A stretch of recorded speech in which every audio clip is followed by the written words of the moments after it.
निरन्धस्य ज्ञानञ्जनशलाकया चक्षुरुर्मीलितं येन तस्मै श्रीगुरवे नमः। श्रीचैतन्यमनोभीष्टं स्थापितं येन भूतले स्वयं रूप कदा मह्यं ददाति शपदन्तिकम्। वन्देऽहं श्रीगुरो श्रीयुतपदकमलं श्रीगुरुन् वैष्णवांश्च श्रीरूपं सग्रजातं सहगण रघुनाथारनितं तं सजीवं साद्वैतं सावधूतं परिजनसहितं श्रीकृष्ण चैतन्य देवं श्रीराधा कृष्ण पादन् सहगना ललिता श्री विशाखान्वितंश्च नमोऽयं विष्णुपादाय कृष्णपृष्ठाय भूतले श्रीमते भक्तिवेदान्त स्वामिनिति नामिने। नमस्ते सरस्वती देवे गौरवाणी प्रचारिणे निर्विशेष शून्यवादे पाश्चात्य देशतारिणे वंशाकल्पतरुभ्यश्च कृपासिन्धुभ्य च पतितानां पावनेभ्यो वैष्णवेभ्यो नमो नमः। जय श्री कृष्ण चैतन्य प्रभु नित्यानंद श्री अद्वैत गदाधर श्रीवासादि श्री गौर भक्त वृंद। हरे कृष्ण कृष्ण कृष्ण हरे हरे, हरे राम राम राम हरे हरे। हरे कृष्ण। অসংখ্য ধন্যবাদ আপনাদের সকলকে। তো আজ আমাদের ভক্তি রত্নাকর প্রারম্ভের পূর্বে আমরা গত সপ্তাহে অ্যাকচুয়ালি এটি বহুদিন পূর্বেই এই প্রশ্নটি এসেছিল, কিন্তু সামহাও রাদার আমরা প্রশ্নটি রিকল করতে পারিনি। তো মিনতি মাতা গত সপ্তাহের লাস্টের দিকে যে প্রশ্ন রেখেছেন সেই প্রশ্নের উত্তর দিয়েই সেই প্রশ্ন নিয়ে আলোচনা করেই আজকে আমাদের আলোচনা আমরা শুরু করতে পারি। ইজ দ্যাট ওকে, শ্যামাকান্ত মাতা? হ্যাঁ বাবু, শুরু করো বাবু। Okay. তো গত সপ্তাহে বাবা, মিনতি মাতা প্রশ্ন ছিল সম্বন্ধ, অবিধেয় এবং প্রয়োজন তত্ত্ব নিয়ে। প্রশ্নটি যদিও খুবই সহজ, কিন্তু উত্তরটি বড় বড় সাধকগণের কাছেও প্রাপ্ত হওয়া সম্ভবপর নয়। তো আমি সাধারণ ভাষাতে কিছু বলবো। অ্যাকচুয়ালি সম্বন্ধ তত্ত্ব, অবিধেয় তত্ত্ব এবং প্রয়োজন তত্ত্ব এটি একমাত্র রাগমার্গীয় যে সমস্ত ভগবত ভক্তগণ রয়েছেন তারা এটি উপলব্ধি করতে পারেন। তা আমরা তো বিধি মার্গে ভক্তি যাজন করছি, আমরা তো রাগমার্গে পৌঁছানোর আহ পর্যায়ে আমরা এখনো উন্নত হইনি। ফলে হয়তো সেই অভিজ্ঞতা আমাদের নাও হতে পারে। তো তার জন্য এই উত্তরটি আপনারা একদম প্রাইমারি উত্তর হিসেবে গ্রহণ করবেন। প্রশ্ন ছিল যে মদন মোহনকে সম্বন্ধ তত্ত্ব কেন বলা হয়? গোবিন্দদেবকে সম্বন্ধ তত্ত্ব বলা হতো, কিন্তু মদন মোহনকে কেন বলা হচ্ছে? তারপরে প্রশ্ন ছিল যে গোবিন্দদেবকে কেন অবিধেয় তত্ত্ব বলা হচ্ছে, সেখানে গোপীনাথকে অবিধেয় তত্ত্ব বলা যেত। আর তারপরে বলা হচ্ছে যে গোপীনাথজিকে কেন প্রয়োজন তত্ত্ব বলা হচ্ছে, সেখানে তো কৃষ্ণকে বা মদন মোহনকে প্রয়োজন তত্ত্ব বলা হতে পারত। তো এটি ছিল মিনতি মাতার প্রশ্ন। কৃষ্ণ বিদায়। বাবু, বাবু হ্যাঁ, আমাদের হরে কৃষ্ণ। বৈষ্ণব আসছে, বৈষ্ণবদের সাথে একটু পরিচয় আন। হ্যাঁ হ্যাঁ হ্যাঁ, পরিচয় করান। মন্দিরের এই যে প্রভু। হরে কৃষ্ণ, ধন্যবাদ, প্রণাম সবাইকে, সকল বৈষ্ণবদের বন্দনা করি। দণ্ডবত প্রণাম, দণ্ডবত প্রণাম মহাত্মাগণ, আপনারা ভগবানের এত ভালো সেবা করছেন, সকলকে সেবাতে যুক্ত রেখেছেন। আর বেশি বেশি করে আমাদের শ্যামকান্তা মাতাজিকে সেবা দেবেন প্রভু। হ্যাঁ, মাতাজিরা অনেক অনেক অনেক ভালো, অনেক মানে ভক্তের যে ভগবান হচ্ছে না, ভক্তের দ্রব্য ভগবান কাড়ি কাড়ি খায়। আমরা সেরকম বৈষ্ণব সেবা পেয়ে নেই মাতাজিদের কাছ থেকে। আহ খুব ভালো, এরকম এরকম মাঝে মাঝে বৈষ্ণব সেবা চেয়ে চেয়ে নেবেন, আর মাতাজিকে একদম সব থেকে বেশি করে এনগেজ করে রাখবেন। ঠিক আছে বাবা, আপনাদের জায়গা কাটানোর জন্য আপনার ক্ষমা প্রার্থনা করছি। হরে কৃষ্ণ। ঠিক আছে হরে বাবা, কৃষ্ণ। লিখে রাখবেন তাহলে করবেন। মিনতি মাতা, আপনার প্রশ্নটা ঠিক এরূপই ছিল যেটা আমি বললাম।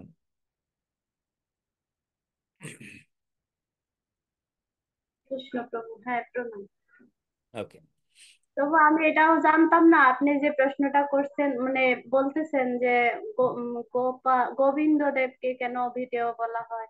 আমি এত কিছু না জেনেই হয়তো বা প্রশ্নটা না না, করছি। হ্যাঁ, ঠিক মানে হয়েছে কিনা। আপনার প্রশ্নটা যেটা ছিল তার মধ্যে এটা স্বাভাবিকভাবে এই প্রশ্নটি সংযুক্ত হয়ে যায় যে কেন সম্বন্ধ তত্ত্ব অন্য কাউকে বলা হতো, কিন্তু তাকে কেন বলা হচ্ছে।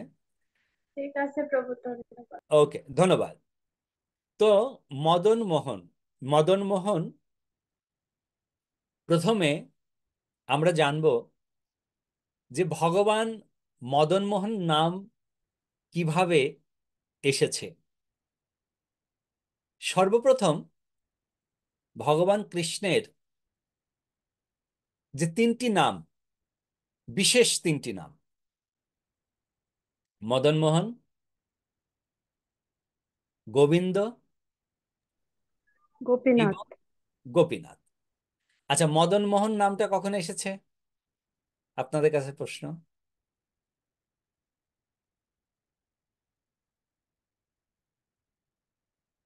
আমি বহু পূর্বে আমরা ভক্তি রত্নাকরে আলোচনা করেছিলাম, যখন শ্রীনিবাস আচার্য নরোত্তম দাস ঠাকুর কে সঙ্গে নিয়ে শিল জীব গোস্বামী, একজন ভক্ত তাদেরকে প্রদান করেছিলেন, এক সন্ন্যাসী আচার্য, তিনি তাদেরকে বৃন্দাবন পরিভ্রমণ করাচ্ছিলেন। এবং বৃন্দাবন পরিভ্রমণের সময় সেখানে টের কদম্বেতে গিয়েছিলেন, টের কদম্ব নামক একটি স্থানে। তো সেই টের কদম্ব স্থানে গিয়ে তিনি একটি কাহিনী বলেছিলেন যে এই টের কদম্ব কেন নাম হয়েছিল। তো সেই আহ, স্থানের কাহিনী যদি আপনি স্মরণ করেন, তাহলে মদন মোহন কেন নাম হলো সেটি কিন্তু স্মরণে চলে আসবে। কারোর স্মরণে আসছে? বা মদন টের নামেও সেই স্থানটি পরিচিত। হরে কৃষ্ণ প্রভু, প্রণাম। হ্যাঁ, প্রণাম মাতা। এই টের কদম্ব বলতে এটা আপনি হয়তো মানে বলছিলেন, যেটা আমার যেটুকু মনে আছে বলি, আমি ঠিক কিনা। বলুন।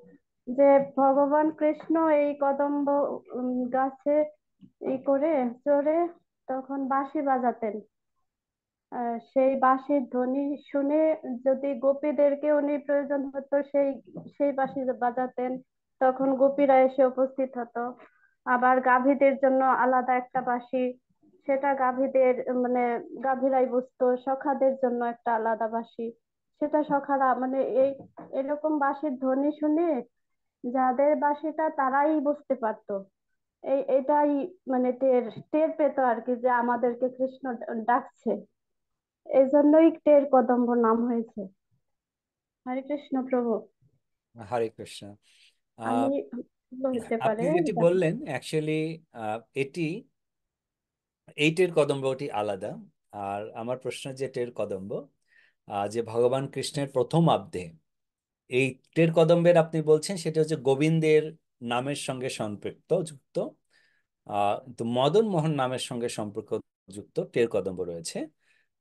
সেটি একদম বৃন্দাবনের, মানে যে দ্বাদশ বন রয়েছে বৃন্দাবনের পরেই, সেই বন আহ, বৃন্দাবনের মধ্যেই অবস্থিত রয়েছে এই স্থানটি। ওকে, যাক, আপনাদের সময় বেশি নেব না। এক সময় কামদেবের কাহিনী আপনারা জানেন ভগবান কৃষ্ণের সঙ্গে। যখন কামদেব নারদ মুনিকে তার পুষ্পবাণের দ্বারা নারদ মুনির মনকে বিচলিত করার প্রচেষ্টা করছিলেন, সেই সময় নারদ মুনি কামদেবকে বললেন, আমি হচ্ছি ভবঘুরে লোক, আমার না ঘর আছে না বাড়ি আছে, আমার যখন যেখানে সময় হয় আমি তখন সেখানে থাকি, তুমি কেন খামাখা তোমার যে এনার্জি আমার পেছনে নষ্ট করছো? হ্যাঁ, তো বরঞ্চ তুমি যদি এত শক্তিশালী হও, তাহলে বৃন্দাবনে একটা ছেলে আছে, সেই ছেলেটাকে যদি তুমি তোমার কাম বানের দ্বারা আকৃষ্ট করতে পারো, তাহলে আমি তোমাকে মানবো এবং তুমি তখন আমার প্রতিও সে কামবান চালাতে পারো। কামদেব বললেন, এটা ছোট্ট বালকের প্রতি কামবান চালানো এটা তো কোনো ব্যাপারই নয়, তাকে আমার আহ আজ্ঞাতে চলা বা আমি যেভাবে চাইবো সেভাবে সে চলবে, এটা কোনো ব্যাপারই নয়। তাই অ্যাকচুয়ালি কামদেব এলেন বৃন্দাবনে, এবং বৃন্দাবনে এসে দেখছেন যে একটা বাচ্চা ছেলে সে গোপ সখাদের সঙ্গে খেলা করছে। তো কিছু সময়ের জন্য তিনি ওই কদম্ব গাছের ওখানে হেলান দিয়ে বেশ দাঁড়িয়ে আছেন।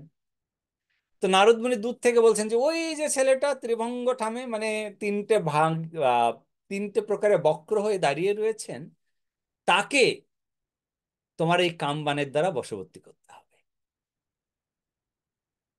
তো সেখানে কামদেব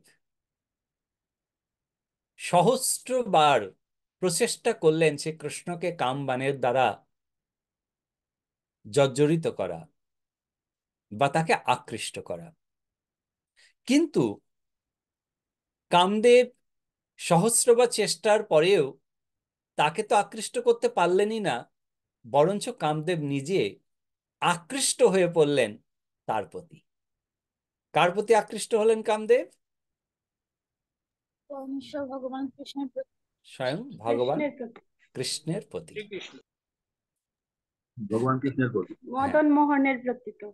তো এখন এই যে কৃষ্ণ, এই কৃষ্ণের নাম, এই বাচ্চা ছেলেটার নাম, তখন নারদ মুনি বললেন,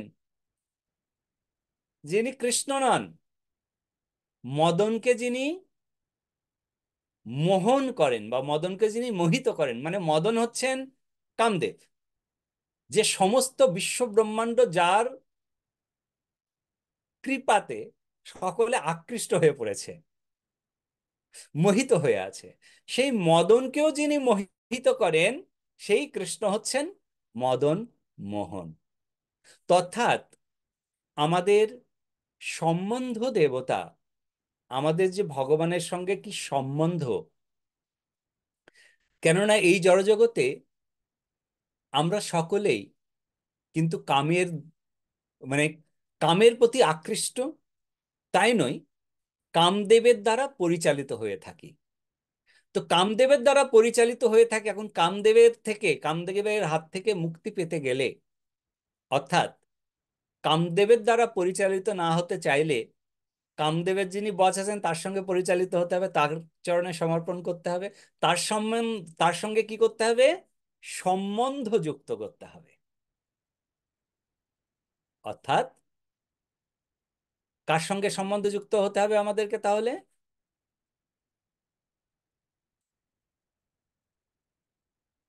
ভগবানের সাথে, কৃষ্ণের সাথে। মদন মোহনের সাথে। মদন মোহনের সাথে। সবই রূপ ভগবানের, কিন্তু ওই যে টাইমিংটা, ওই টাইমিং ফর্মে ভগবান মদনকে মোহিত করেছিলেন, তার জন্য সেই মদন মোহনের চরণে আত্মসমর্পণ করে আমাদের ভগবানের সঙ্গে সম্পর্ক যুক্ত হতে হবে।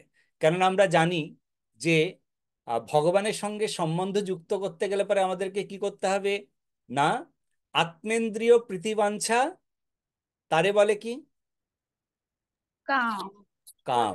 কৃষ্ণ ইন্দ্রিয় প্রীতিবাঞ্ছা ধরে প্রেম নাম। রাইট, আত্মেন্দ্রিয় প্রীতিবাঞ্ছা তারে বলে কাম।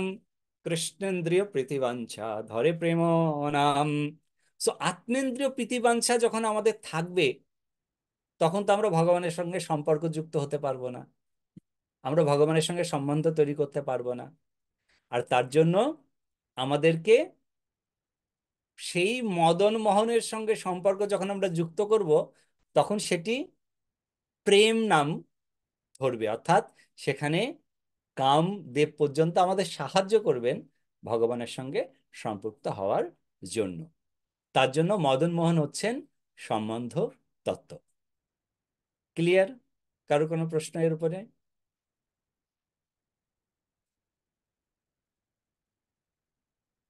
ওকে, এরপরে এই সম্বন্ধ তত্ত্বের পরে অবিধেয় তত্ত্ব। অবিধেয় তত্ত্ব কি? গত ক্লাসে আমরা বলেছিলাম যে সম্বন্ধ আর আচ্ছা, সম্বন্ধ নিয়ে আমরা একটি উপমা দিয়েছিলাম, সেটি আমরা স্কুলের সঙ্গে উপমা দিয়েছিলাম। আর অবিধেয়, অবিধেয় হচ্ছে কি? অবিধেয়তে আমরা কি উপমা প্রদান করেছিলাম, মনে আছে কারোর?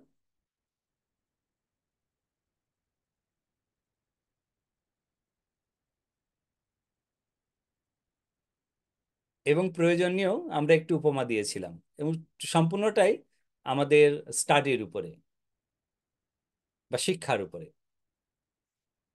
ঠিক আছে, মনে করতে থাকুন, যদি মনে আসে আমাকে জানাবেন। তো অবিধেয় তত্ত্বতে এখানে বলা হয়েছে রাধা গোবিন্দ, গোবিন্দদেব হচ্ছেন অবিধেয় তত্ত্ব। তো গোবিন্দদেব কখন নাম হলো? যখন তিনি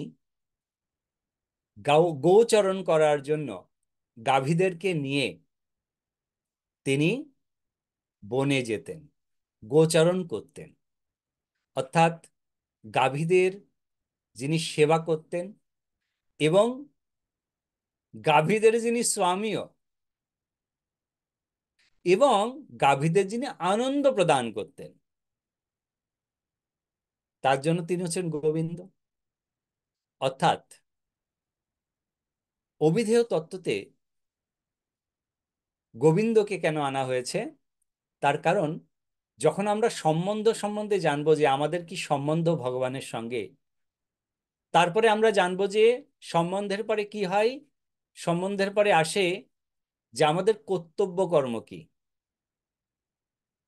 তাই না? আমাদের কর্তব্য কি তাহলে? সেটা হচ্ছে অবিধেয়। তো গোবিন্দদেব হচ্ছেন সেই কর্তব্য কর্মের প্রতিমূর্তি, অর্থাৎ ভগবান স্বয়ং তিনি গাভীদের আনন্দ প্রদান করছেন, ব্রাহ্মণ পত্নীদের হাত থেকে ভোজন গ্রহণ করছেন, হুম, সকলকে, ব্রাহ্মণদেরকে আনন্দ প্রদান করছেন। অর্থাৎ পরমেশ্বর ভগবানের সেবায় সংযুক্ত হওয়া হচ্ছে অবিধেয় তত্ত্ব, এবং সেই অবিধেয় তত্ত্বের মূর্তমান বিগ্রহ হচ্ছেন রাধা গোবিন্দ দেবজি। তো এই জন্য সর্বপ্রথম আমাদের রাধা মদন মোহনের সঙ্গে সম্পর্ক করতে হবে, এবং রাধা মদন মোহনের সম্বন্ধ করে তার সেবা করতে করতে রাধা গোবিন্দের সেবার প্রতি আমাদের আগ্রহ জন্মাবে। এবং এই সেবা করতে করতে আমাদের প্রয়োজন কি, সেই আমাদের প্রয়োজন তত্ত্বের সঙ্গে সংযুক্ত হতে পারবো। তা আমাদের প্রয়োজন তত্ত্বকে রাধা গোপীনাথ।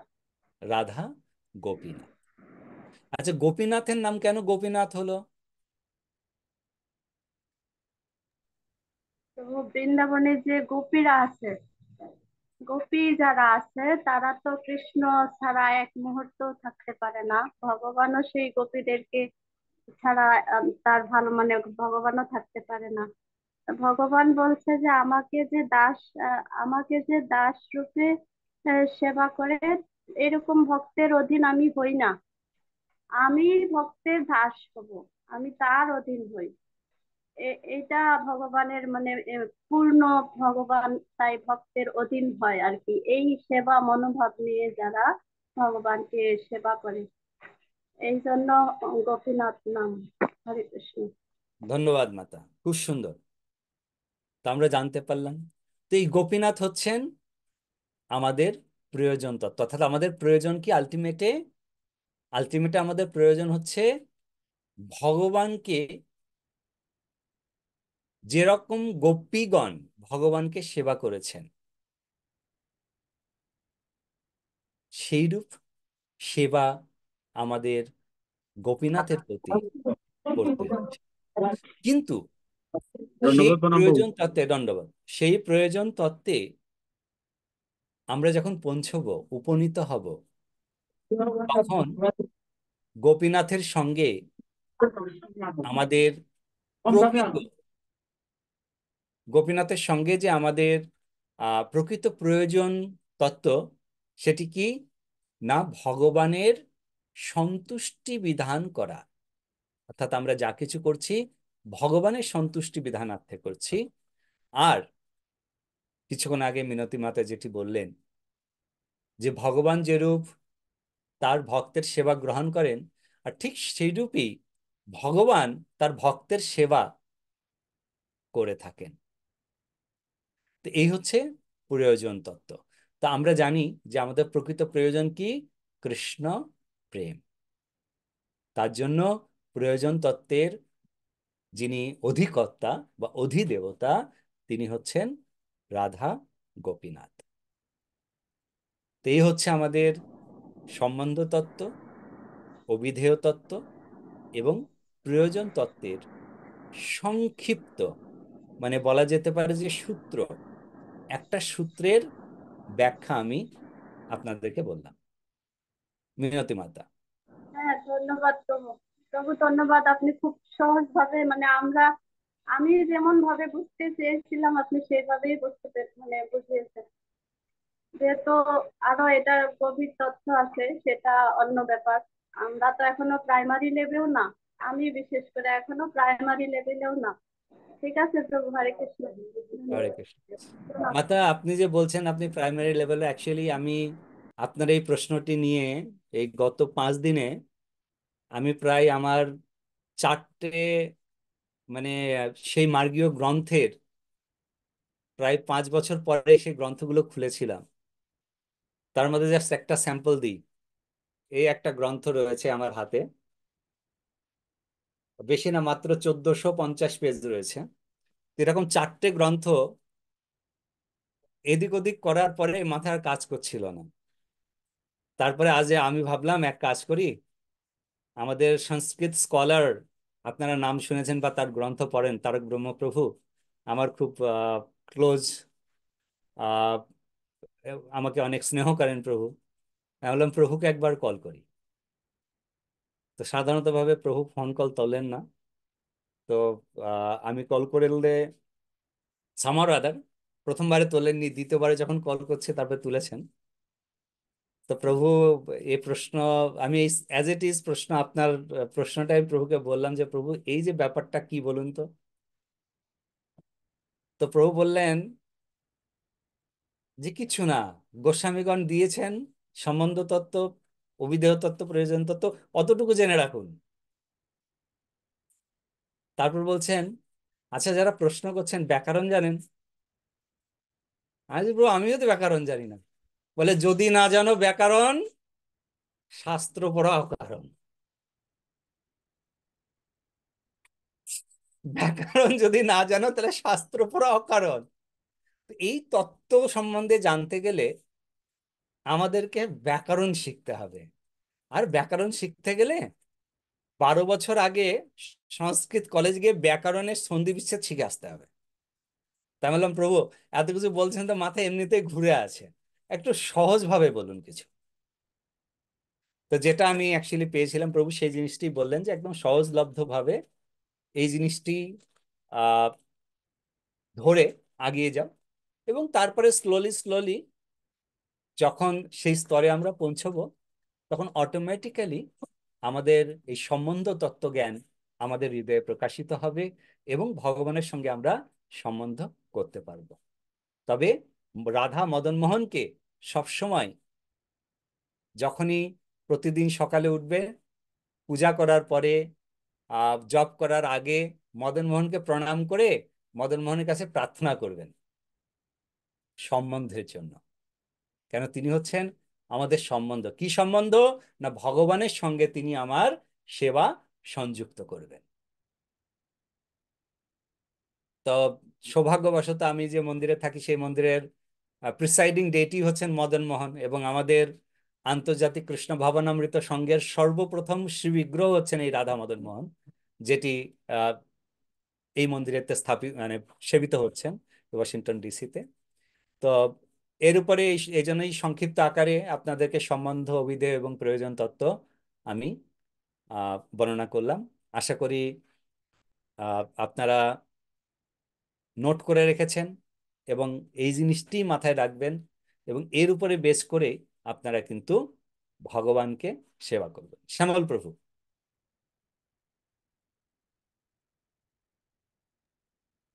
প্রভু হরে কৃষ্ণ, ধন্যবাদ, প্রণাম। প্রণাম প্রভু। তো এই যে মাত্র যে কথাটা বললেন, যদি না জানো ব্যাকরণ, শাস্ত্র পড়া অকারণ, এই কথাটা, এই যে ব্যাকরণ যেটা জানতে হবে শাস্ত্র পড়ার জন্য, সেই ব্যাকরণটা কি এবং আমরা আসলে যা পড়ছি ঠিক করছি কিনা এখন সন্দেহ হচ্ছে যে শুধু শুধু সময় নষ্ট খুব হচ্ছে সুন্দর কিনা। প্রশ্ন প্রভু।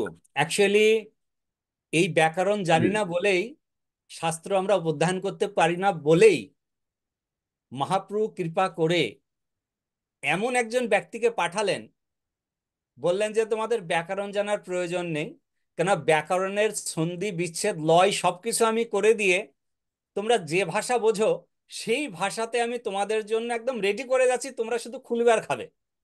অর্থাৎ শিলা প্রভুপাদের অনুবাদিত যত গ্রন্থ রয়েছে এই সমস্ত গ্রন্থগুলো প্রভুপাদ ব্যাকরণ জানতেন, এবং সেই ব্যাকরণ জেনেই কিন্তু তিনি এত প্রচ্ছদভাবে তার বিস্তারিত ব্যাখ্যা দিয়েছেন। অর্থাৎ আপনি প্রভুপাদের গ্রন্থ যদি পড়ে থাকেন সেটি অকারণ নয়, সেটি আপনি সম্পূর্ণ জ্ঞাত হবেন, সম্পূর্ণরূপে আপনি জ্ঞাত হবেন। ওকে প্রভু।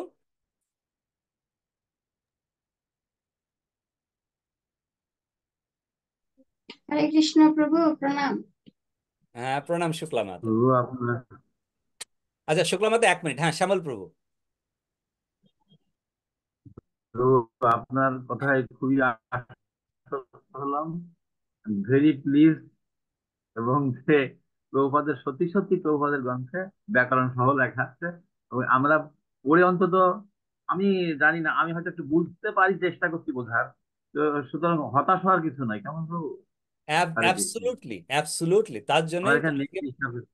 তার জন্য প্রভুপাদের এই যে গ্রন্থ, যার জন্য আমরা বলি যে আহ, আর বিশেষ করে সুষমাদ ভক্তিচারু স্বামী গুরু মহারাজ, তিনি প্রভুপাদের মনোভাব যা ছিল সেই মনোভাবকে বাংলা ভাষায় ব্যক্ত করে প্রভুপাদকে যখন দিয়েছেন সেই পাণ্ডুলিপি, প্রভুপাদ দেখে বলছেন যে হ্যাঁ, এই জন্যই আমি অপেক্ষা করেছিলাম। কেননা বহু পূর্বে অনেকে প্রভুপাদকে অ্যাকচুয়ালি অ্যাপ্রোচ করেছিলেন যে প্রভুপাদ আপনার ইংলিশ গ্রন্থগুলোর বাংলা অনুবাদ আমি করতে চাই।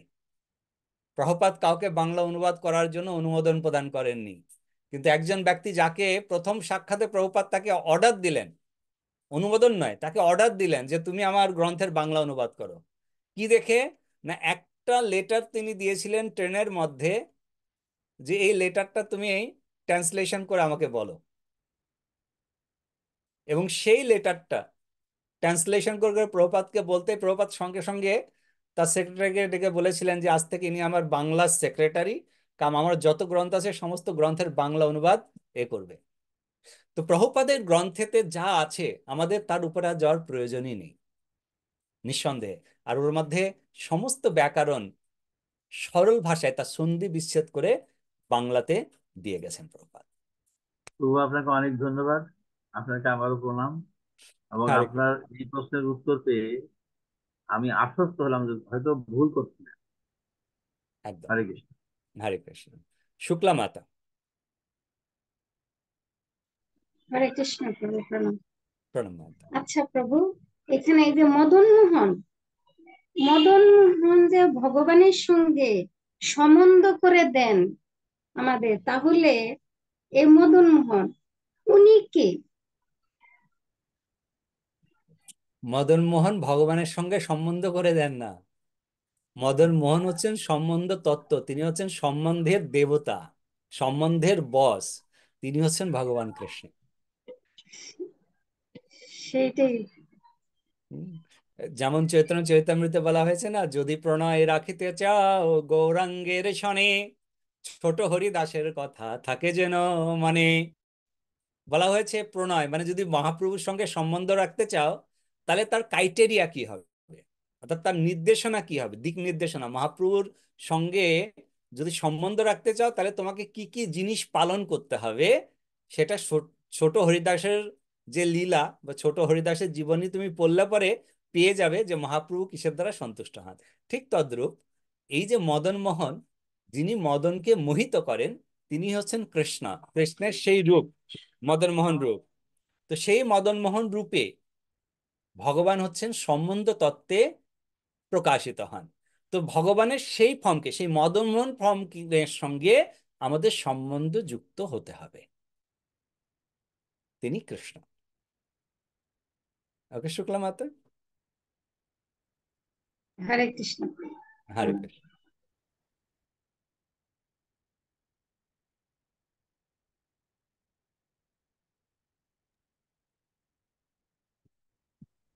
ওকে, তাহলে আমরা আমাদের ভক্তি রত্নাকরে প্রবেশ করি।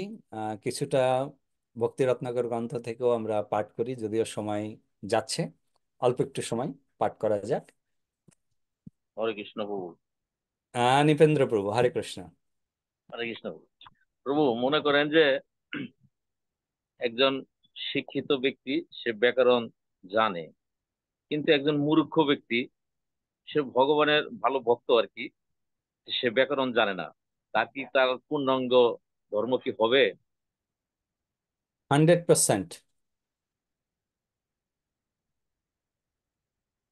100%। ব্যাকরণ জানার পরেও সে ব্যাকরণ কিরূপ জানে, এখানে ছিল ভক্তি সিদ্ধান্ত সরস্বতী ঠাকুর প্রভুপাদ, তিনি বলেছেন যে ব্যাকরণ জানা আর ব্যাকরণকে হৃদয়ঙ্গম করে সেটি শাস্ত্রার্থে প্রয়োগ করা দুটো কিন্তু আলাদা জিনিস।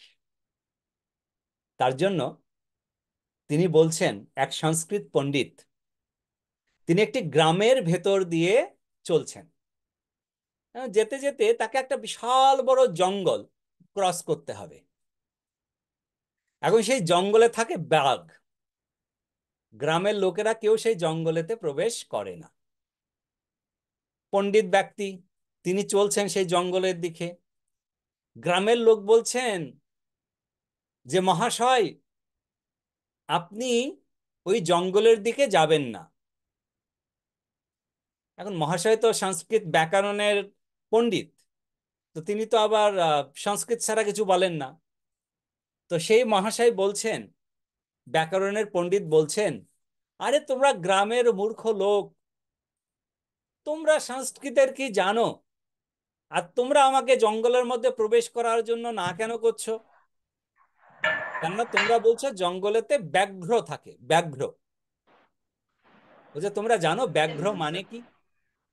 ব্যাঘ্র মানে হচ্ছে বা যুক্ত আঘ্র, অর্থাৎ ব্যাঘ্র। বা শব্দতে কি হয়? বা শব্দতে যিনি খুব দ্রুতগামী, মানে খুব তাড়াতাড়ি দৌড়ে কারোর কাছে পৌঁছে, তাকে বলে বা। আঘ্র, আঘ্র শব্দতে কি? আঘ্রানায়তে ইতিহি আঘ্রাহ, অর্থাৎ যিনি দৌড়ে কারোর কাছে গিয়ে তার ঘ্রাণ নেবে এবং তার মানে গন্ধ শুকবে, শোকার পরে সে সেখান থেকে প্রত্যাবর্তন করবে, তার শব্দের মানে হচ্ছে ব্যাঘ্র। অর্থাৎ তোমরা গ্রামের গাওয়া লোক, তোমাদের কোনো জ্ঞান বুদ্ধি নেই, তোমরা জানো না ব্যাঘ্র মানে কি। তো ব্যাঘ্র মানে সে আসবে, সে এসে বিশেষভাবে আমার শরীর থেকে ঘ্রাণ নিয়ে সে এই স্থান পরিত্যাগ করবে, সেই হচ্ছে ব্যাঘ্র। এখন গ্রামের লোকেরা তো খুব সাদাসিধা হয়, আর তৎকালীন দিনে তো তো একদমই সাদাসিধা, কারণ তখনকার দিনে তো তার এই মোবাইল স্মার্ট লাইফ ছিল না যে স্মার্ট লাইফে সবাইকে স্পঙ্গু লাইট করে দেবে। তখনকার দিনে তো সত্যি আপনি মানে 30 বছর 35 বছর পূর্বেও গ্রামে চলে যান, দেখবেন যে কত সহজ সাদা সিধা গ্রামের লোকেরা ছিলেন।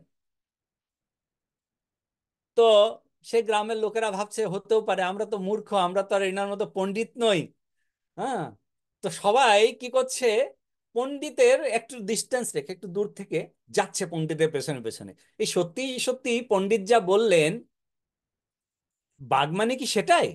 আমরা তো কখনো জানতাম না। আমরা তো জানতাম যে বাঘ যদি মানুষ পাইতো তো সে তার রক্ত খেয়ে তাকে মেরে দেবে, এটাই আমরা জানতাম।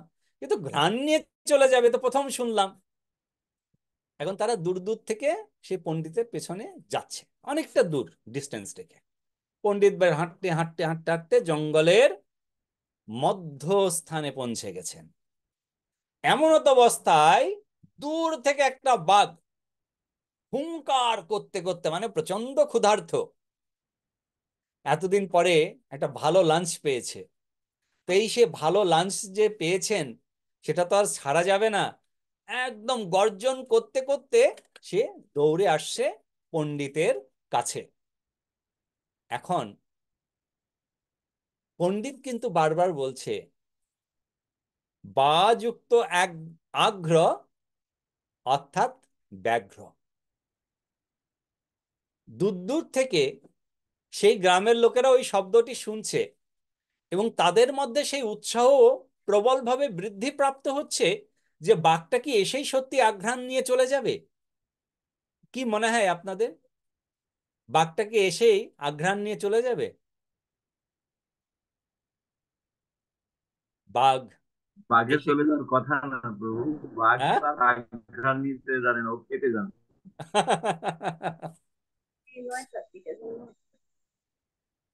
তো বাঘ এসেছেন, জাম্প করেছে, ঘাড়ের উপরে বসেছে। ঘাড়ের উপরে বসতেই লোকটা পড়ে গেছে। পড়ে গেলে পরে ধরেছে তার ঘাড়টা কামড়ে। যখন ঘাড়টা কামড়ে ধরেছে তখন পণ্ডিত বলছেন, বা যুক্ত আগ্র বিশেষ রূপেণ খাদয়িতি ইতি ব্যাঘ্র। মানে সংস্কৃতের তার ব্যাকরণের যে মিনিং সেটা পরিবর্তন হয়ে গেল। বলছে বিশেষ বিশেষ ক্ষেত্রে আঘ্রাণ নেওয়ার পরিবর্তে সে আঘ্রাণকে তার ভক্ষরূপে গ্রহণ করে, এই বলতে বলতে সে মারা যায়। মোরাল অফ দ্য স্টোরি ছিল, ভক্তি সিদ্ধান্ত সরস্বতী ঠাকুর প্রভুপাদ বলছেন যে এই ধরনের ব্যাকরণের পণ্ডিতদের অবস্থা এইরূপই হয়। মানে মাঠে মারা যায় বলে না, সেই মাঠে মারা যায় এই ধরনের ব্যাকরণের পণ্ডিতগণ। অর্থাৎ ব্যাকরণ জানলে পরেও সেই ব্যাকরণ যদি ভক্তির সঙ্গে সম্পৃক্ত না হয় তাহলে সেই ব্যাকরণ পড়াও অকারণ। ওকে নিতেন্দ্র প্রভু। হরে কৃষ্ণ প্রভু। হরে কৃষ্ণ। দণ্ডবত প্রণাম প্রভু। হ্যাঁ দণ্ডবাদ প্রভু, বলুন। অর্থাৎ আমার মনে হচ্ছে ব্যাকরণ হচ্ছে সমাস কারক সন্ধি বিচ্ছেদ। এই সন্ধি বিচ্ছেদটাই হলো সবচেয়ে গুরুত্বপূর্ণ। সন্ধি বিচ্ছেদ করার পরে যুক্ত অক্ষরকে যে ভগ্নাংশ করে তার যে অর্থ তৈরি করা হয় সেই অর্থই প্রাণিধানযোগ্য এবং সেইটার ভিত্তিতেই প্রভুপাদ আমার মনে হচ্ছে এগুলো বিশ্লেষণ করে লিখে গেছেন। এটা আসলে একটা সাংঘাতিক ব্যাপার। আসলে জিনিসটা মানে মগজে ধরে রাখা একটা কঠিন ব্যাপার, কারণ তিনি যা করেছেন একটা অনবদ্য সৃষ্টি, অতুলনীয়। হরে কৃষ্ণ প্রভু। Absolutely absolutely, no doubt about it. একদম ঠিক বলছেন প্রভু আপনি।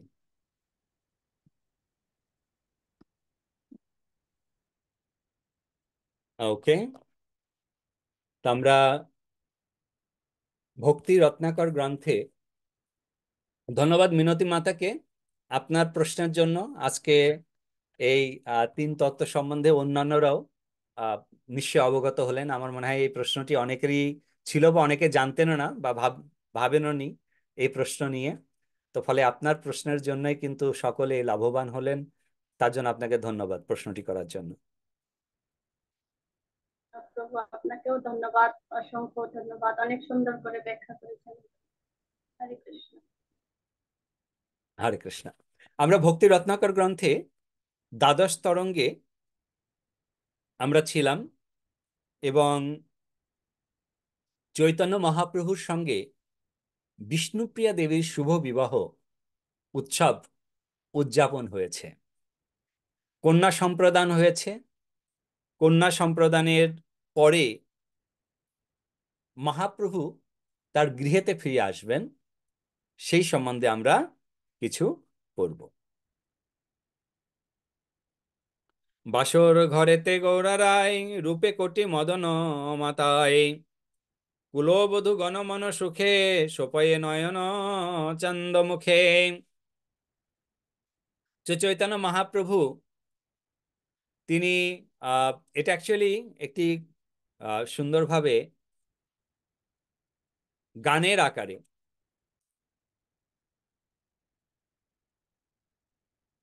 বর্ণনা করছেন, যেটি পুনরাগ পুনরাগ অনুরাগ, তার মধ্যে পুনরাগ এর ভঙ্গিতে রচনা করা হয়েছে, যে সনাতন মিশ্রের সৌভাগ্যের শ্লাঘা করে বা তার সৌভাগ্যের কীর্তন করে যে সনাতন মিশ্র তার কন্যা রত্নকে স্বয়ং পরম পুরুষোত্তম পরমেশ্বর ভগবানের হাতে দান করলেন বা কন্যা দান করলেন, এবং সেই কন্যাদানের পরে অন্যান্য যে সমস্ত বিধিবিধান ছিল সমস্ত বিধিবিধান সম্পূর্ণ করে সনাতন মিশ্র তিনি নিজেকে ধন্যাতি ধন্যই মনে করলেন না। তিনি নিজেকে সাধারণতভাবে কন্যাদান করার পরে পিতা বা মাতা নিজেকে ধন্যাতি ধন্য মনে করেন। তো এক্ষেত্রে সনাতন মিশ্র ভাবছেন যে কন্যাদান করার পরে তিনি ধন্যাতি ধন্যই নন, তিনি পরমেশ্বর ভগবানের চরণে স্থান পেয়ে গেলেন, কেননা পরমেশ্বর ভগবানকে জামাতা রূপে তিনি প্রাপ্ত হয়েছিলেন। তো এভাবে করে চৈতন্য মহাপ্রভু তিনি বিবাহ করে তার গৃহেতে ফিরে আসেন, এবং গৃহেতে ফিরে এলে শ্রীনিবাসকে বলছেন, ওহে শ্রীনিবাস বিশ্বম ভরে রবি আই, হইল যে আনন্দ তাহা জাগয়ে হিয়াই। এইখানে বিষ্ণুপ্রিয়া সহ গৌর হরি, বৈষয়ে জননী তাহা দেখে নেত্র ভরি। অর্থাৎ তারা যখন গৃহে এলেন বিবাহ করার পরে, এই স্থানে এই বৃক্ষতলেতে বসেছিলেন, সেখানেতে মাতা সচী দেবী এক্সকিউজ মি তাদেরকে দর্শন করছেন, বিষ্ণুপ্রিয়া দেবী এবং চৈতন্য মহাপ্রভুকে। বিষ্ণুপ্রিয়া প্রতি যত স্নেহ করে আয়, এক মুখে সেসবক হিতে সাধ্য নাই।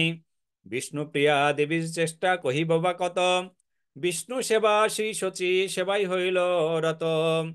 কি বলিব বিষ্ণুপ্রিয়া দেবীর সেবাই, দিবানিশি আয় মহাই আনন্দে গুয়াই।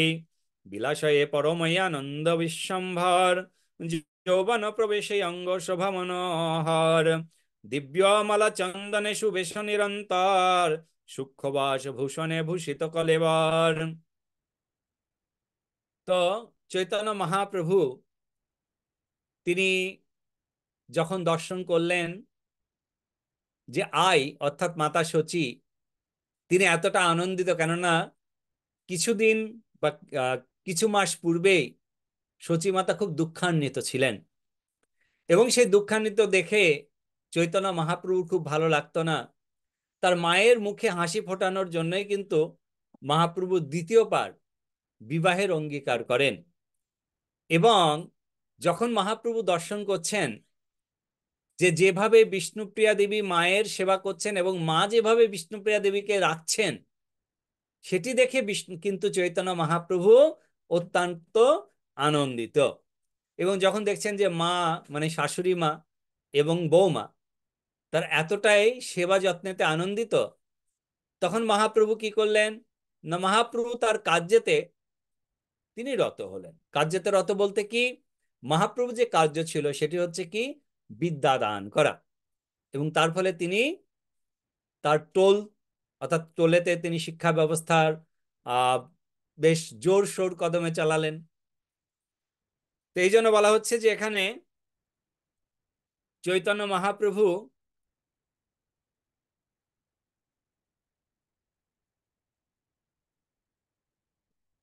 বিদ্যারসে মগ্ন শিষ্য সঙ্গে অনুক্ষণ দেখিয়া পাষণ্ড বুদ্ধি সহিতে না পারে, ই হইল প্রভুর ইচ্ছা, গয়া যায় এবারে। তো চৈতন্য মহাপ্রভু তিনি তার টোল এমন ভাবে চালাচ্ছেন, আমরা জানি যে সেই সময়ে নবদ্বীপে শিক্ষার মূল কেন্দ্র ছিল ওখানে সংস্কৃত পীঠস্থান, এবং সংস্কৃত পীঠস্থানের জন্য সেখানে কিন্তু দূর দূর থেকে লোক এই শাস্ত্র শিক্ষা করার জন্য আসতেন, এবং প্রত্যেকটি জায়গাতেই যে শিক্ষাই করতেন সেই শিক্ষার জন্য কিন্তু আপনাকে একটি মূল্য প্রদান করতে হতো। তো চৈতন্য মহাপ্রভু তার যে টোল, সেই টোলেতে যে ফি ছিল, মূল্য ছিল, সেটি ছিল যৎসামান্য, মানে খুবই কম। আর এই দেখে অন্যান্য যে সমস্ত প্রফেশনাল ইনস্টিটিউশন মানে টোল রয়েছে, তারা কিন্তু খুব ক্রোধান্বিত হয়েছিলেন। কিভাবে ক্রোধান্বিত হয়েছিলেন? যে না, এই বিশ্বম্ভর সে আমাদের ব্যবসায় ক্ষতি করছে। কিভাবে আমাদের ব্যবসায় ক্ষতি করছে?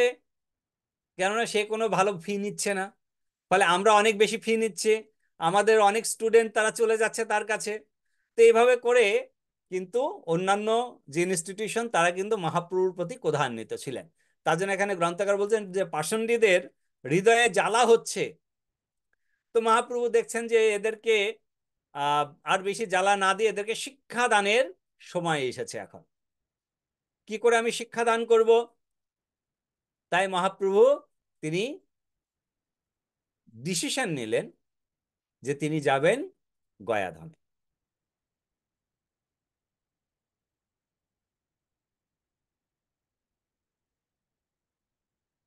চৈতন্য মহাপ্রভু মাকে প্রণাম করে, মাকে প্রবোধ বাক্য প্রদান করে তিনি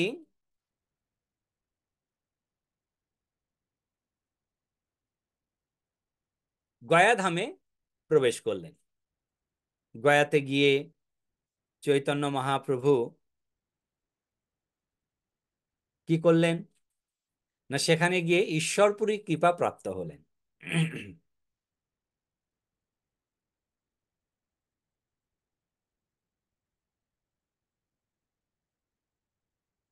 বিবিধ মঙ্গল কর্ম করে সচিমা, বাড়ির বাহিরে গিয়া পথপানে চাই।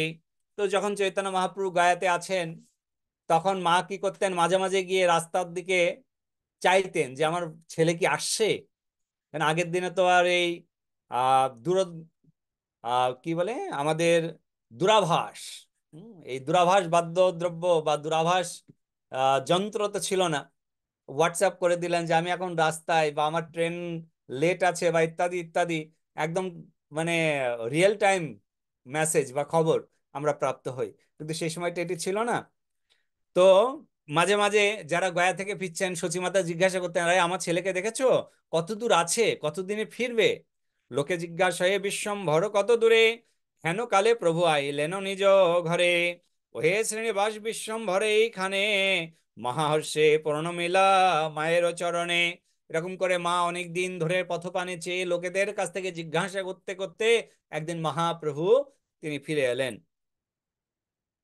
ফিরে এসে চৈতন্য মহাপ্রভু তার মাকে প্রণাম করলেন, এই স্থানেতে প্রণাম করেছিলেন।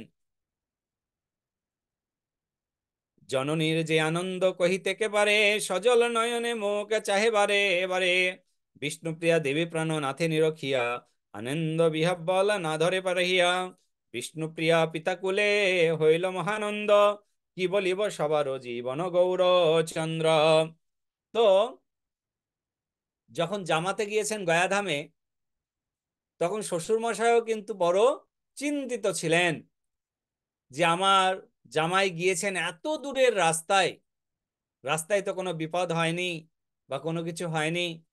তো এভাবে করে অনেক চিন্তায় ছিলেন শ্বশুর বাড়ির লোকেজন। তো বিষ্ণুপ্রিয়া দেবীর পিতার নাম কি ছিল, কার মনে আছে?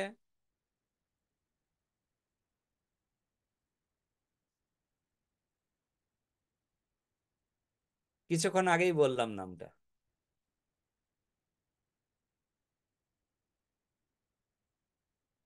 যে তিনি কন্যা সম্প্রদান করে নিজেকে হরে কৃষ্ণ প্রভু। সনাতন মিশ্র। সনাতন মিশ্র, রাইট। তো সনাতন মিশ্রও কিন্তু খুব আনন্দিত হলেন যে চৈতন্য মহাপ্রভু ফিরে এসেছেন গয়াধাম থেকে।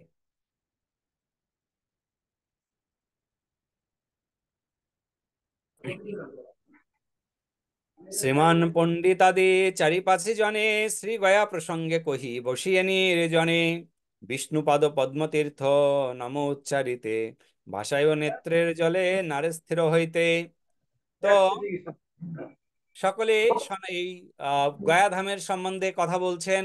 তো সেই সময়ে শ্রীমান পণ্ডিত এবং আরো 4-5 জন ভক্ত যারা পূর্বেতে গয়াধাম যাত্রা করে এসেছেন, তো তারা মহাপ্রভুকে জিজ্ঞাসা করছেন যে তুমি এই সমস্ত স্থানে পিণ্ডদান করার পরে বিষ্ণু পাদ পদ্ম দর্শন করেছ। এই বিষ্ণু পাদ পদ্মের কথা শ্রবণ করে মহাপ্রভু নিজেকে আর ধৈর্য ধরে রাখতে পারলেন না, স্থির থাকতে পারলেন না। তিনি ক্রন্দন করতে শুরু করলেন উচ্চস্বরে।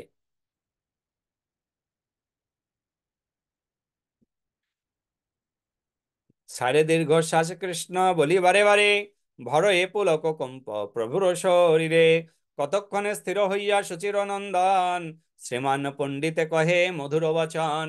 তো চৈতন্য মহাপ্রভু ক্রন্দন করতে করতে তিনি কিছু সময় পরে অনেক সান্ত্বনা বাক্য ভক্তরা প্রদান করার পরে তিনি কৃষ্ণ কৃষ্ণ বলতে বলতে দীর্ঘশ্বাস ছাড়তে ছাড়তে তিনি ক্রন্দন থামান।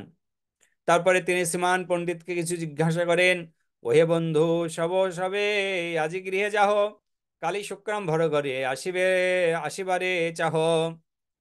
তো অ্যাকচুয়ালি এই যে বিষ্ণু পাদ পদ্ম দর্শনের কথা শুনে মহাপ্রভু যে অঝরে ক্রন্দন করছেন এবং কৃষ্ণ কৃষ্ণ বলছেন, এই কৃষ্ণ কৃষ্ণ বলার জন্য মহাপ্রভু যে মুড যে ভাবে তিনি প্রবেশ করেছেন সেটি সকলের সামনে প্রকাশ করা উচিত নয়।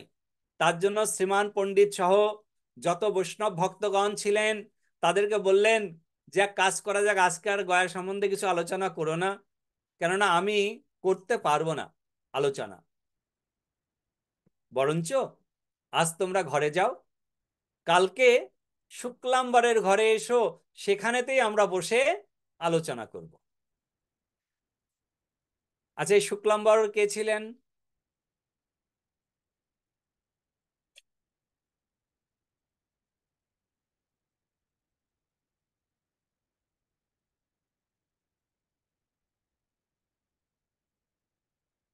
শুক্লাম্বর কে ছিলেন মনে আছে? শুক্লাম্বরের কি প্রিয় মহাপ্রভুর? মানে মহাপ্রভু শুক্লাম্বরের কাছ থেকে এক একটা জিনিস খেতেন। কি প্রিয় ছিল শুক্লাম্বরের কাছ থেকে খাওয়া মহাপ্রভুর?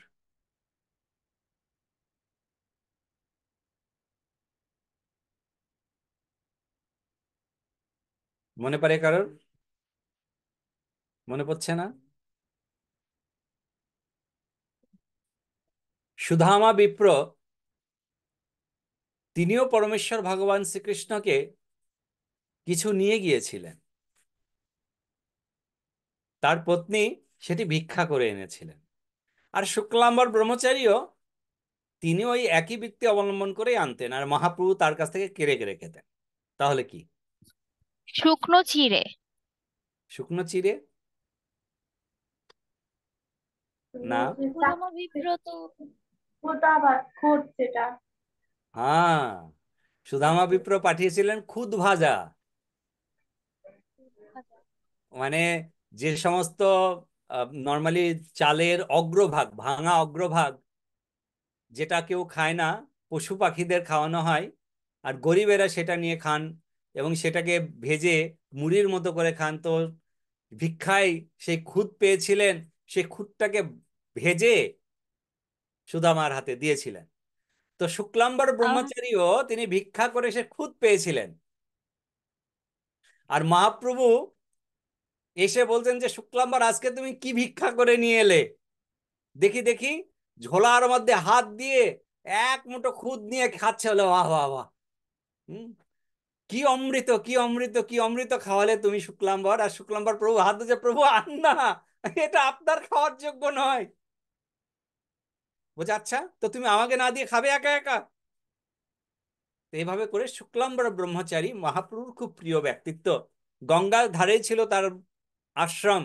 তো বললো কালকে আমরা শুক্লাম্বরের বাড়িতে দেখা হবে, সেখানে বসে আমরা আলোচনা করব। কি না, গয়াধামে। কেন, মহাপ্রভু এখন আর পণ্ডিত নন, তিনি এখন তার মুডে চলে এসেছেন। তো এই এখন এই যে মহাপ্রভুর যে ভাগবতটা, এই ভাগবতটা সবার সামনে প্রকাশ করা যাবে না এখনই। তার জন্য আগে ভগবত ভক্তদেরকে বলতে হবে যে তোমাদের কাছে অনেক অপরাধ করেছি পূর্বে, যখন আমি পাণ্ডিত্য দেখাতাম তোমাদের সঙ্গে, তো এখন আমি তোমাদেরই গ্রুপের লোক, চলো এখন একসঙ্গে প্রচার করা যাবে।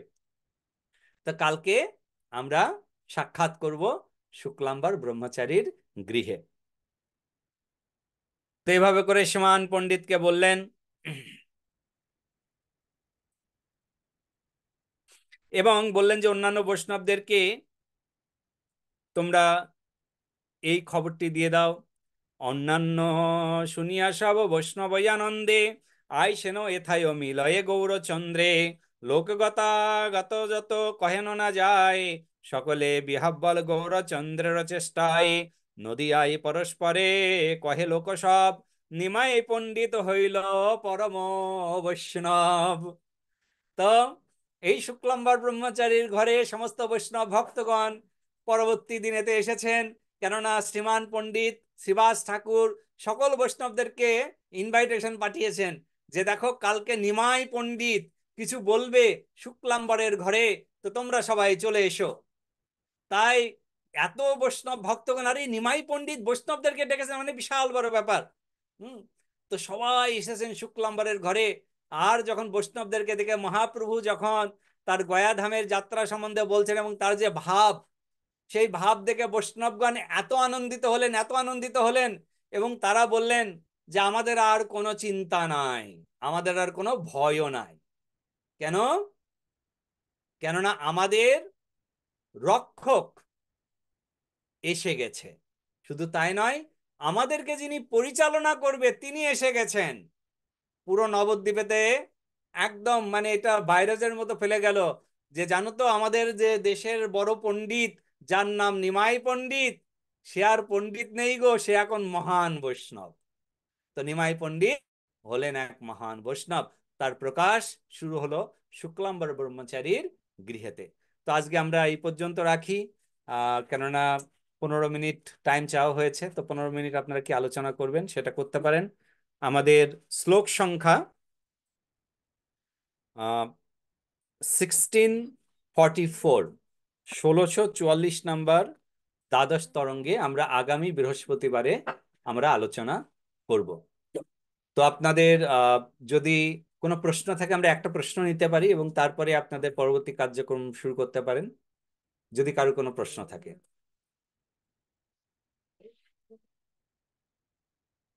হরে কৃষ্ণ, বহু দণ্ডবত প্রণাম। হ্যাঁ, দণ্ডবত প্রভু। আমি একটা জিনিস জানতে চাচ্ছি, যে সেটা হলো মহাপ্রভু যখন গয়াধাম থেকে আসছেন না, সতী মাতা সেখান থেকে যারা ফেরত আসছেন তাদেরকে জিজ্ঞেস করছেন তোমরা দেখেছো কি, বা সে কবে আসবে, এরকম তার সম্পর্কে। কিন্তু ইতিপূর্বে যেটা আমরা জেনেছি, ধরা যায় একজনের ছেলে আমেরিকাতে আছে, তার মা আছে বাংলাদেশে। আমেরিকায় ছেলে হঠাৎ করে অসুস্থ হয়ে গেছে, কিন্তু আমেরিকার মা, বাংলাদেশি মা যেন তার মানে ঠিক থাকতে পারছে না। সে হয়তো বলছে আমার ছেলের নিশ্চয়ই কিছু হয়েছে। তো এটাকে তখন বলা হতো টেলিপ্যাথি। তো সেটা না হয় সাধারণ মানুষের মধ্যে এটা হয়েছে, এরকম একটা অনুভূতি। কিন্তু সচী মাতা কিন্তু সাধারণ ব্যক্তিত্ব উনি নন। উনি তো সবই জানেন, যে মহাপ্রভু কোথায় আছেন, কখন আসবেন, এখন কি করছেন। আমার মনে হয় কিন্তু যারা আসছেন তাদেরকে উনি কেন বলছেন যে মহাপ্রভু কেমন আছেন, কখন আসবেন, তার কি অবস্থা। হরে কৃষ্ণ প্রভু। খুব সুন্দর একটি প্রশ্ন। আপনার প্রশ্ন শুনতে শুনতে অ্যাকচুয়ালি আমার আরেকটি কথা মাথায় চলে এলো, তার জন্য আমি হাসছিলাম যে কতটা সম্পর্কযুক্ত আপনার প্রশ্নের সঙ্গে।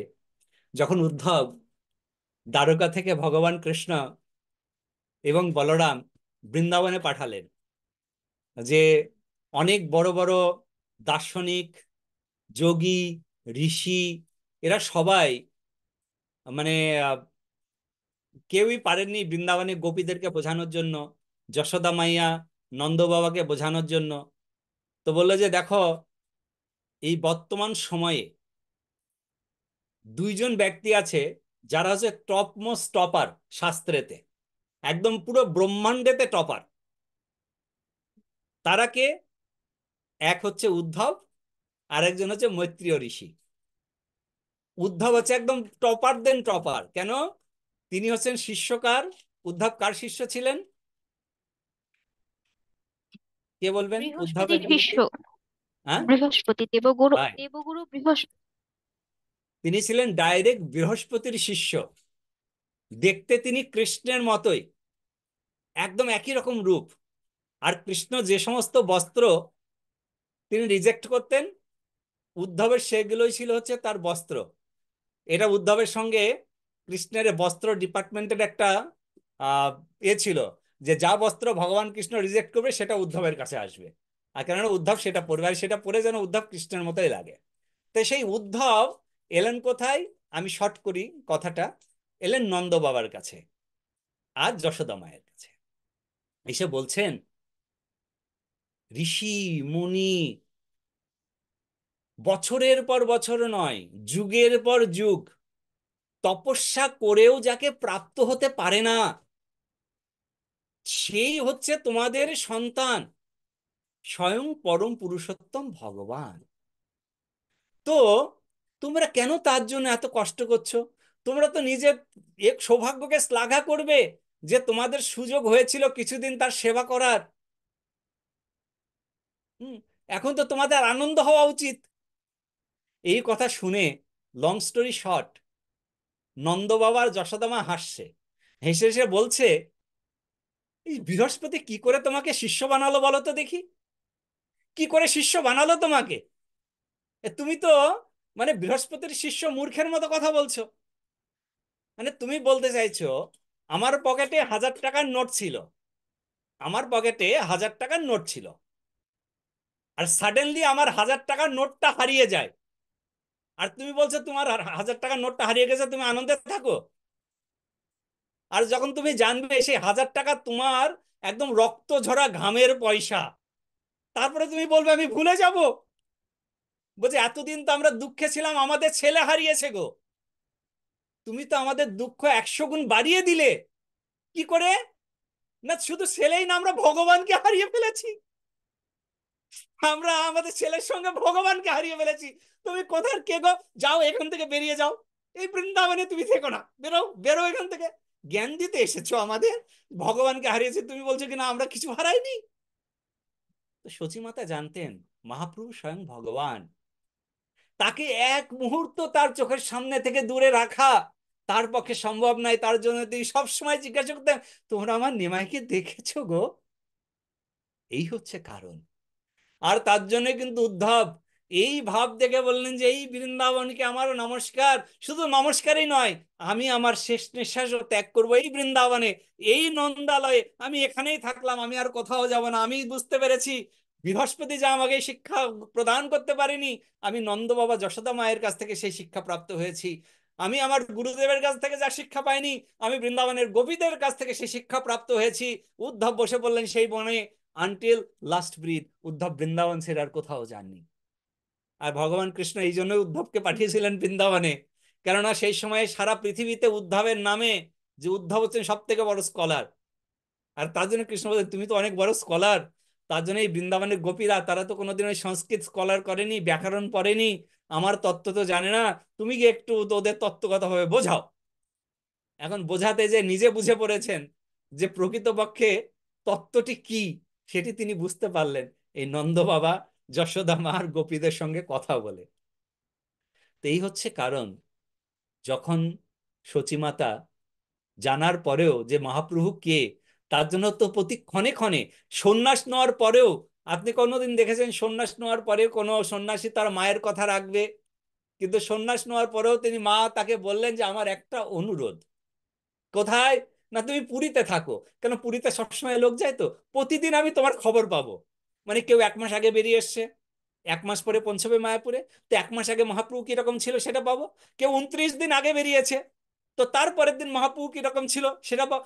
প্রতিদিন কেউ না কেউ ফেরে, আর প্রতিদিন আমি মহাপ্রভু যেমন ডে বাই ডে তোমার খবরটা, আমি ভগবানের খবরটা আমি পাবো। ওকে, ঠিক আছে, আজকে প্রশ্ন উত্তর এখানেই থাক। আর হরে আর কৃষ্ণ। কারোর কোনো প্রশ্ন আর থাকলে পরে শ্র- আপনারা লিখে রাখবেন, আগামী সপ্তাহে আমরা সেই প্রশ্ন নিয়েও আলোচনা করব। শ্রবণ আছে না? হরে কৃষ্ণ। হরে কৃষ্ণ মাতা, প্রণাম, আছি। হ্যাঁ, শুরু করো, কোনো সমস্যা নেই। আমি শুরু অবশ্য আপনাদের কথা শ্রবণ করে আমি ভাবছিলাম যে সত্যি প্রভুপাদ কত কৃপালু, যে আজকে আমার মতো এক অভাগাকে এমন একটি জায়গাতে তিনি এনেছেন, যে যেটার যোগ্যতা সত্যি আমার মধ্যে নেই, কিন্তু সেই যোগ্যতা তিনি ভক্তদের দ্বারা আমাকে প্রদান করছেন। এই সমস্ত যোগ্যতা অ্যাকচুয়ালি আপনাদের সকলের মধ্যে রয়েছে। আর আপনারা এখানে ক্লাসে এসে অনেক লাভবান হচ্ছেন, কিন্তু এই জগতে স্বার্থ ছাড়া কোনো কিছু হয় না।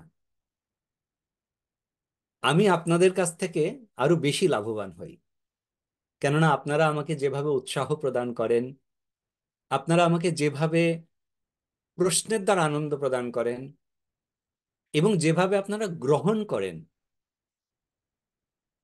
সেটি আমাকে উৎসাহ প্রদান করে যে আমাকে আরো বেশি করে শাস্ত্র গ্রন্থকে অধ্যয়ন করার জন্য। শুধু তাই নয়, এখানে গত 4 বছর ধরে আমাদের এই জুম যাত্রাতে সত্যি মানে প্রভুপাদ যে একটি গৃহ তৈরি করেছেন, আমরা জানি যে সেটি হচ্ছে একটি বিশ্ব সংসার।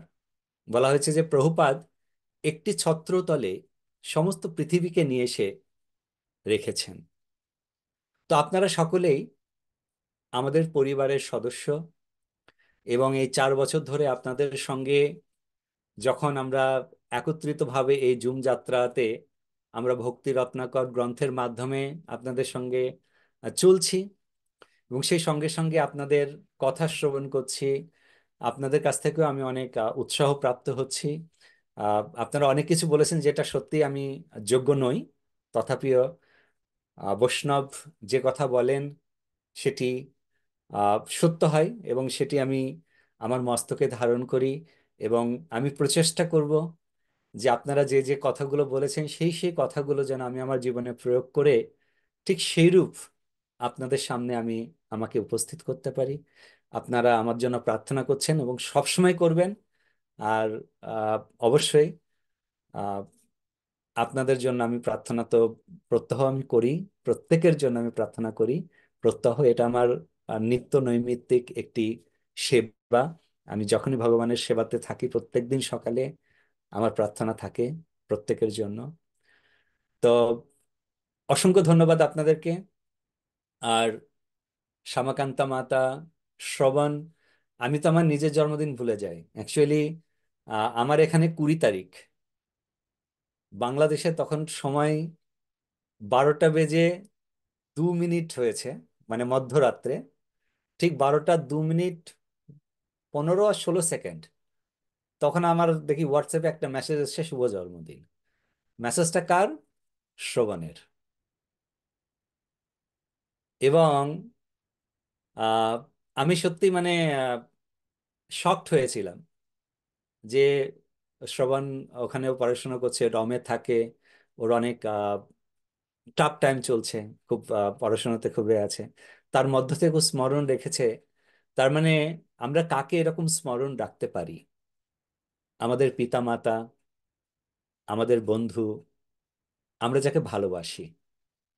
অর্থাৎ আপনারা আমাকে কতটা ভালোবাসেন সেটা আমি সবসময় উপলব্ধি করি। আপনারা সকলেই আহ যেভাবে আমাকে ভালোবাসেন, আমি কিন্তু সেভাবে আপনাদের প্রত্যেককে ভালোবাসি এবং ভগবানের ভক্ত রূপে আপনাদেরকে আমি ভালোবাসি, এবং আশা করি আপনারা এই ভগবত ভক্তি যাজনে যেভাবে ক্রমান্বয়ে উন্নতি লাভ করছেন, আপনারা আরো উন্নতি লাভ করুন, ভগবত সেবাতে যুক্ত হন এবং ভগবত ভক্তদের সেবায় যুক্ত থেকে আমাদের এই যে মনুষ্য জীবন, এই মনুষ্য জীবনকে সার্থক করুন। অসংখ্য ধন্যবাদ। অসংখ্য ধন্যবাদ শ্যামাকান্ত মাতায়ন শ্রবণ, আহ, যে প্রভু, আমি 3জন মানুষের জন্য কৃপা চাইবো যাদের জন্য আপনার সঙ্গ করার সৌভাগ্য হয়েছে। একজন হচ্ছে নিত্যানন্দ প্রভু, মানে নিত্যানন্দ প্রভু না থাকলে উনি আমাকে আর মাকে প্রথম এই পথটা দেখিয়েছিলেন জুমের। তো এরপরই আর কি মা ক্লাস করা শুরু করেছিলেন জুমে। আর দ্বিতীয়ত হচ্ছে আপনার সাথে যুক্ত হওয়ার একটা মাধ্যম